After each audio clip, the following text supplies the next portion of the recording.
This welcome to my channel, all. Please subscribe. Please leave comments and or any feedback. Um, I do read my comments, by the way. I do read my comments and I try to answer them to the best of my ability. But the one thing that I'm going to talk about now is my channel was never meant to be talking about politics unless there's something that was said that would drive me to like talk about it. But Dan Wilson, the representative of North Carolina, was on the Meet the Press today, and he had the audacity, where Jeffries was introducing McCarthy, where where he said, "Oh well, Jeffries should have been," where I thought Jeffries should have been handling, Jeffries should have been handing the gavel to McCarthy. He was talking for an hour, praising the unanimity of the Democratic Party, how they all voted for Jeffries, and he likened that unanimity to Chairman Xi of China, where he says, "Oh well, Chairman Xi, of course, likes unanimity as well too." I'm like, what? What? Seriously? This is the same guy who's going out and talking about how anyone going against Trump when Trump was president was anti-American. And going against your leader or your elected official, what does that remind you of? So, Dan Wilson of North Carolina, you can suck it. You can suck it. I mean, the fact that it's just because the fact that the Republican Party, during this vote, was divided or held hostage by these 20 people, or not, 9 to 20 people, basically, practically. It's on you guys. Don't try to celebrate the fact. Oh, it's like, well, this is how government is. Like there's supposed to be divisions. Yeah, and it's a matter of making politics in play. Basically, is making deals. And McCarthy made too many deals, and I think he's just pissed off. And now he's they're just trying to spin it at this point. Of course, it's trying to spin it at this point, saying, "Oh well, this is how the American government is." When Trump was president from 2016 to 2018, or 2016 to 2000, and yeah, pretty much 2020, when the Democrats basically were,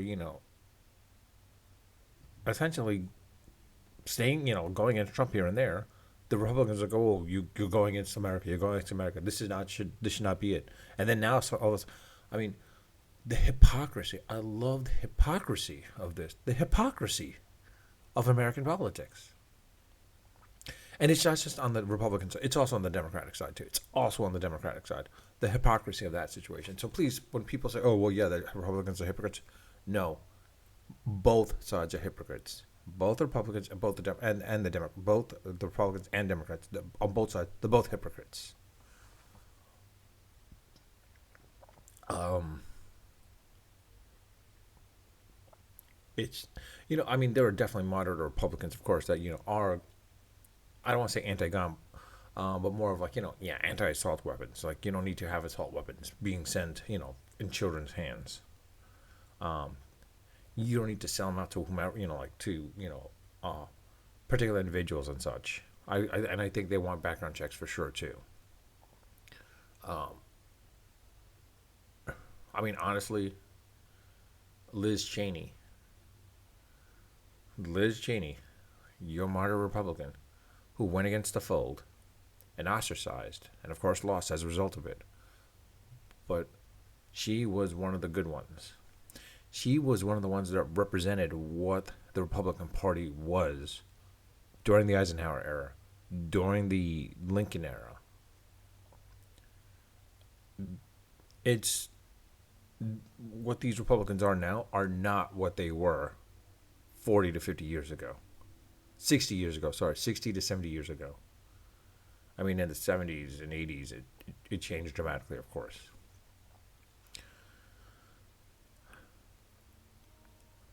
honestly, I don't know how you create a party out of that. I mean, there's no way you can oust these ultra right Tea Party, Freedom Caucus type Republicans, where the whole purpose of them is to like basically go against the establishment and basically break away from like what was um, these backdealing politics, which makes sense.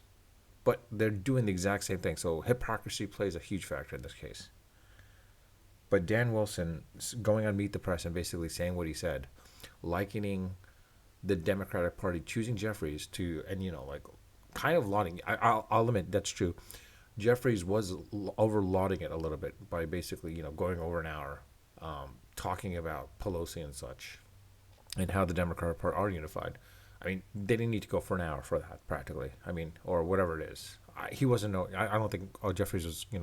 His speech was over an hour, but it was to a point where like he was highlighting it and overstressing it quite a number of times, and I don't think he needed to do that entirely. You could mention it here and there. Mention it. That would have been it. Um,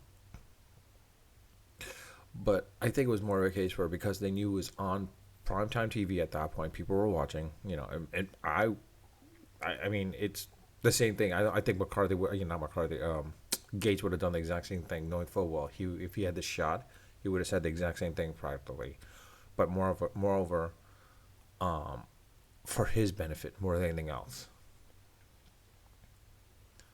Um, Quite honestly, American politics is a weird dynamic, and quite honestly,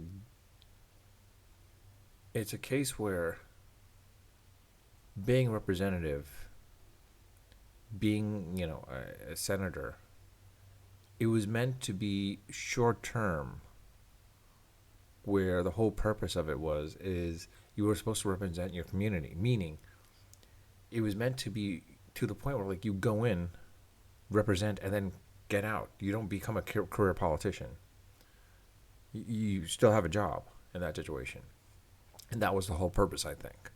But by having a job, you can make laws to essentially. I think that's why you started seeing at that point too, with the fact that making laws, that you were trying to derive them to, not derive them, but shift them towards your benefit, your business's benefit, and that was the whole thing as well. That's why you didn't want to do that. That's why you don't want short-term politicians with that still existing, still working. Um, Career politicians are still, it's still something that I don't think we should have per se. Honestly, yeah, I honestly wish I'd gone in and run. Because yeah, full well, I know full well I would not run.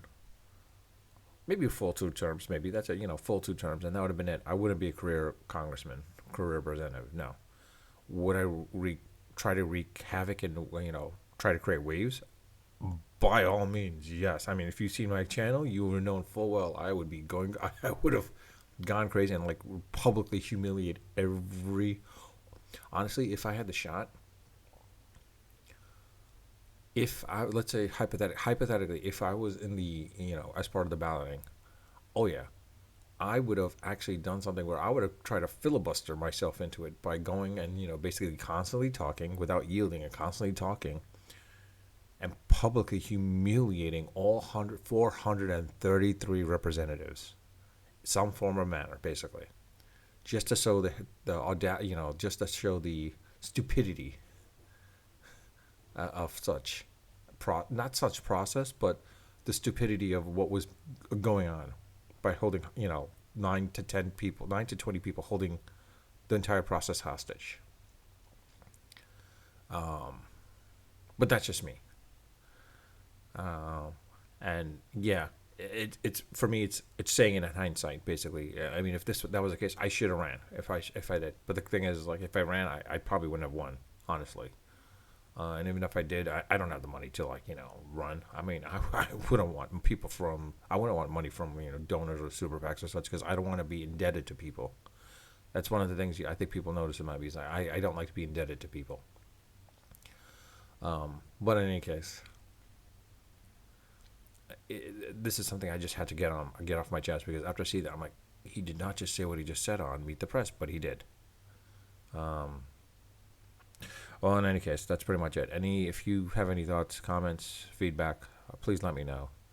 Until next time, unfiltered, unedited, and unrehearsed.